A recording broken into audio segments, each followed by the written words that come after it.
you for those beautiful news regarding our Diploma de Educación Positiva. It's actually like a dream come true. And for my last presentation today, I prepared a presentation with 15 specific practical strategies so we can little by little develop autonomy with our learners in the English classroom. And some of them can also, so as I mentioned before, I'm going to present to you 15 strategies to use with your students. Let's begin with the basics. So how are we going to understand autonomy? As actually independence, right? This state of existing or acting separately from others. So what's positive education? I'm respectful because some of them don't want to learn sitting on a desk quietly all the time. Some of them really need to move, and I'm going to respect their age, respect their needs, and so on. This is like never ending, right? And there's this book called The Gift of Failure by Jessica Lahey. After this brief introduction, let's start with our 15 practical strategies for building autonomy in our students. Number 1, taking the time. All right, what does this mean? Plan the time you have to give your students to do things on their own, okay? So when we receive sometimes, I have taught first grade. When you teach first grade and you're used to 8th grade, 6th grade, 12th grade, and you get your first grade students saying, Miss Kika, can I use this colored pencil? Miss Kika, can I underline this part? At the beginning I was, where's the camera? Why are they asking me these things? This is so weird. Just because I wasn't used to working with very young learners.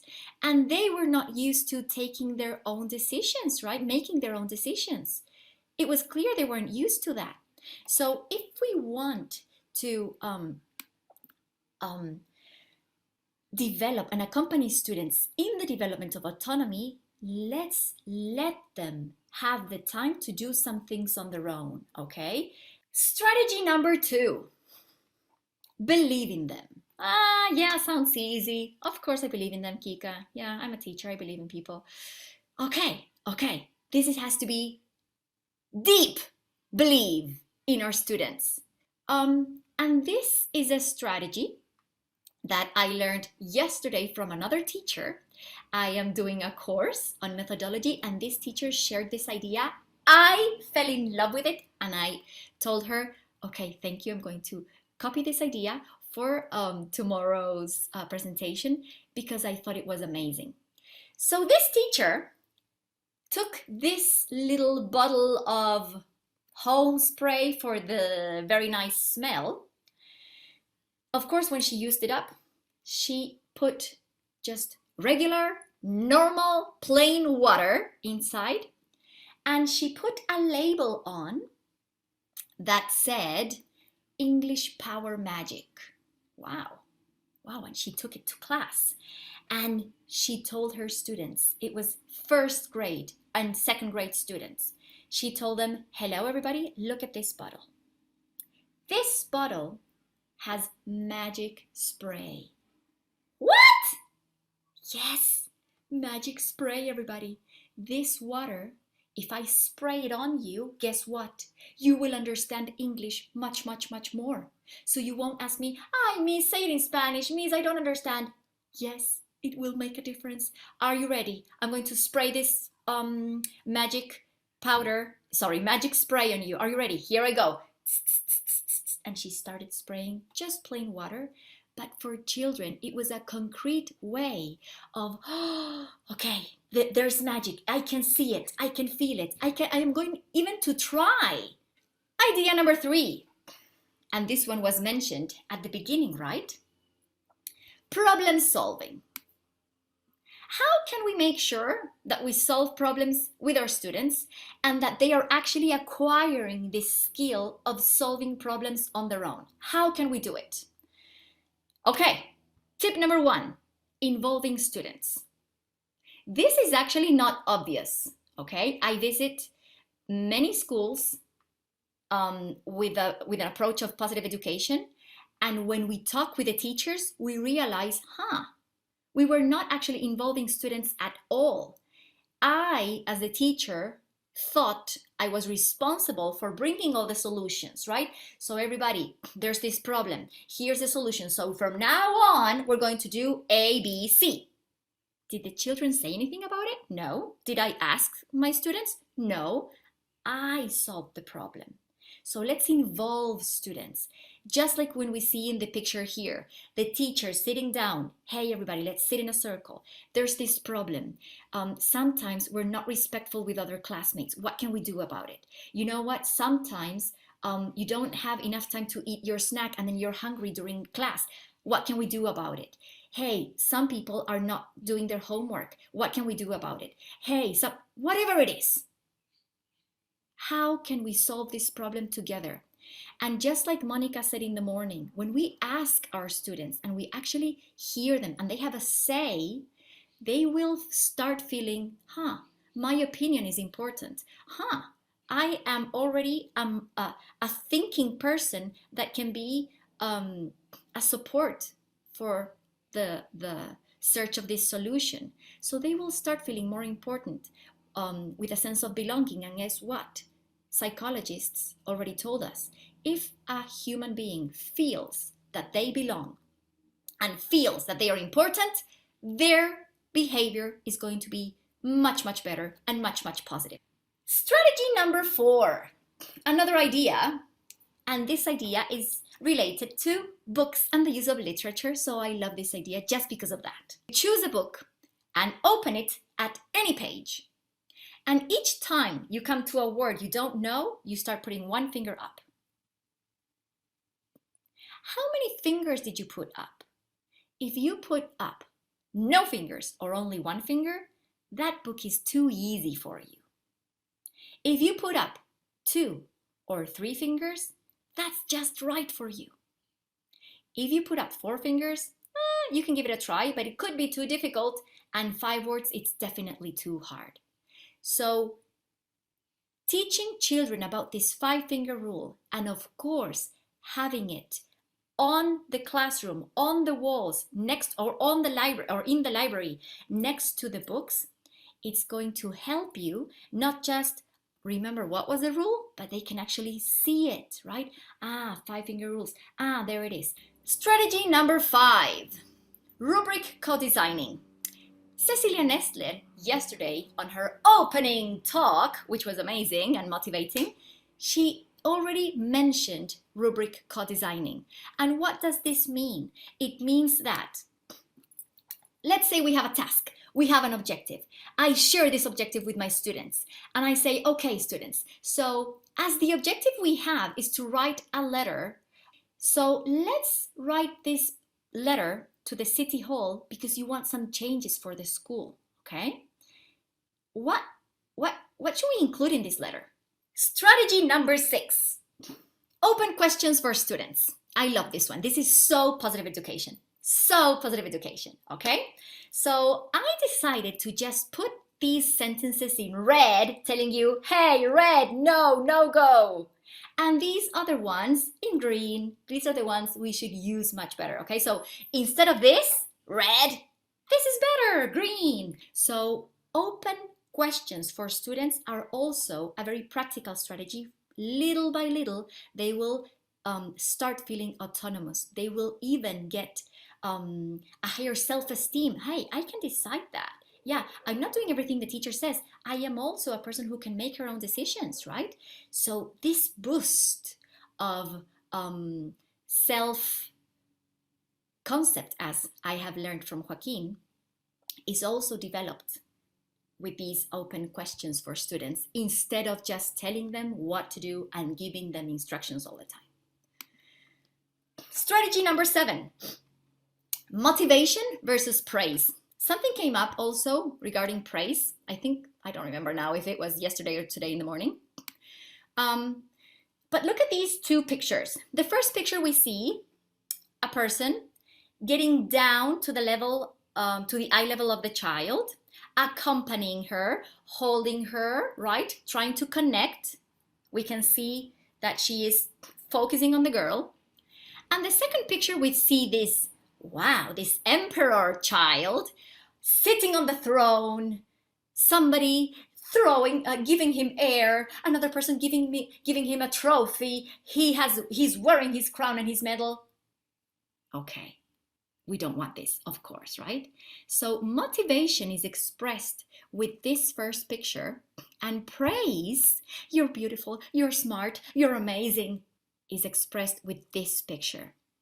Number 8, autonomy with time management. Start letting students decide how much time they need to spend on their tasks. With older students, after maybe 9 years of age, they can tell you, right? Okay, everybody, so we're going to do this reading. How much time do you think you need for this reading? 5 minutes, 4 minutes. Okay, let's see how it goes with 4 minutes or 5 minutes, okay?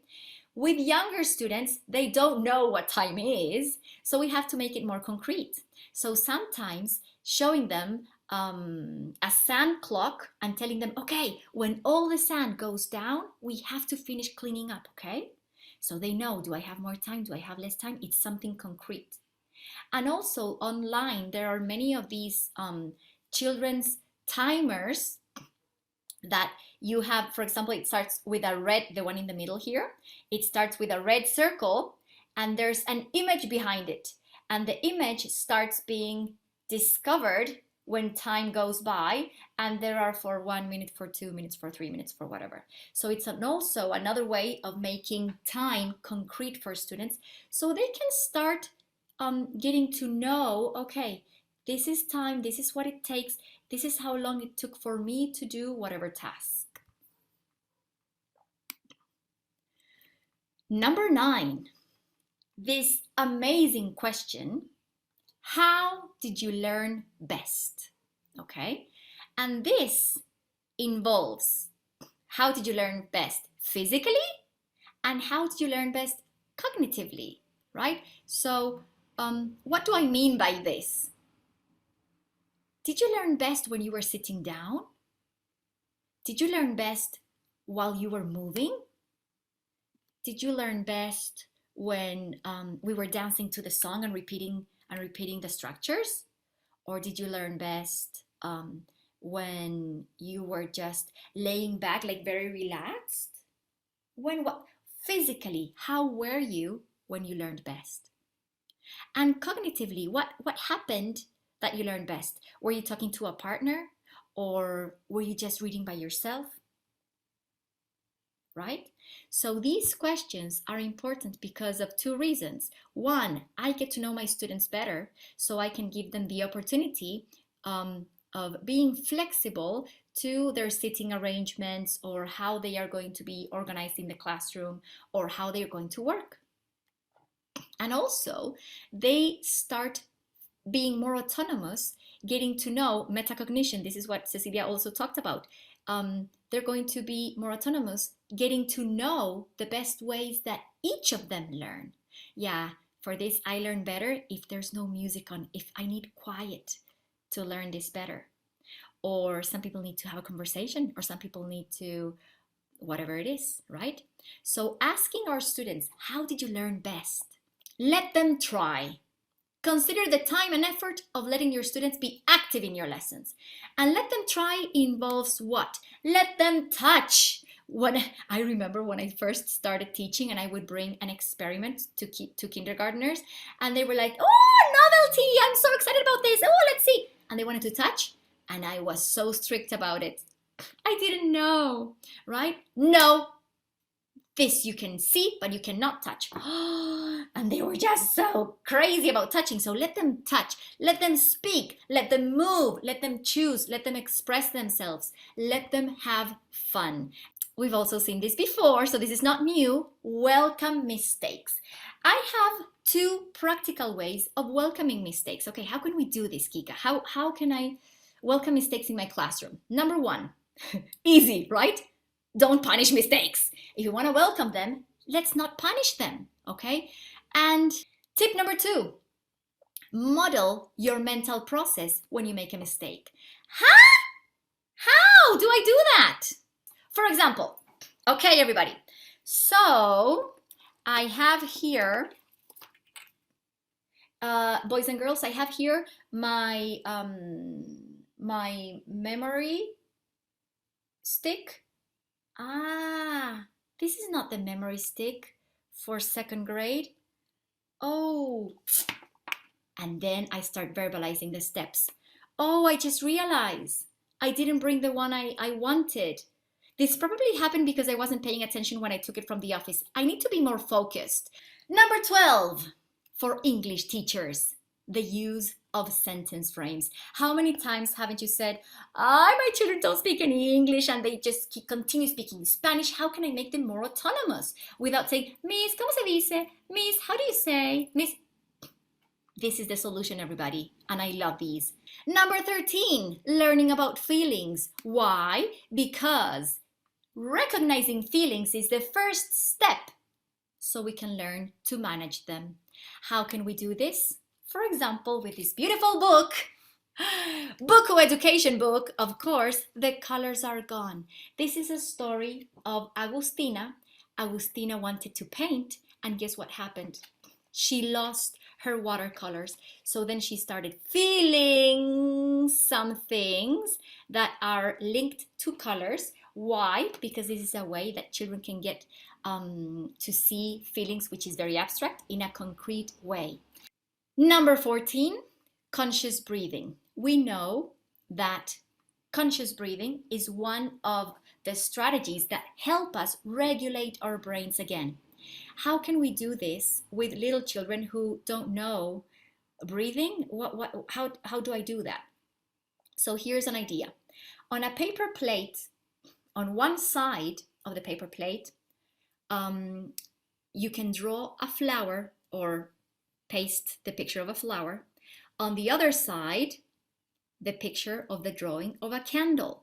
And we tell children, okay, let's smell the flower. We turn this around and now blow the candle.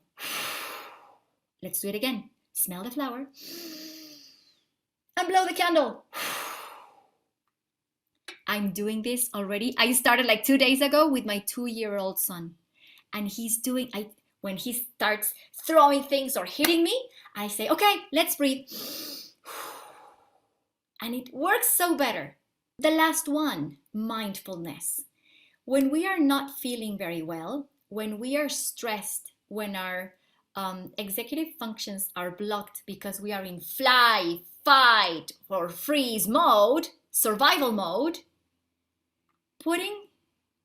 getting in touch with our 5 senses, which is mindfulness, helps us so much to regulate ourselves again. And this is something that we can do as teachers because we live stressful moments, and also that we can teach our students, just like the previous slide. So just focusing in, what am I hearing now? There are cars in the street, there are birds singing. What do I see? I see the presentation, I see the light is on. What can I taste? The coffee I was having. What can I smell? Ooh, this candle that I had right here.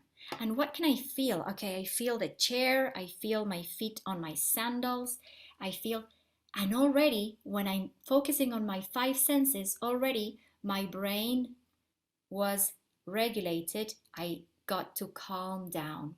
And the typical strategy, I'm going to count to 10 because I'm so stressed. Exactly. Count to 10 and do it accompanying with your breathing.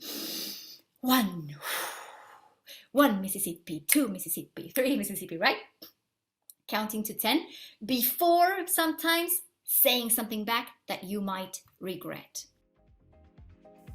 Hi, this is Professor Joaquín Triandafilide from Comunidad Neuroeducas. If you found this video appealing in any way, remember we're soon starting with our Diploma in Teaching English to Young Learners. When is this starting? April the 20th, 2022. So you can contact us for more information, send us an email to info@neuroeduca.cl or check the comments below the publication of this video and you'll find the link to the file with more information or how to enroll. See you then!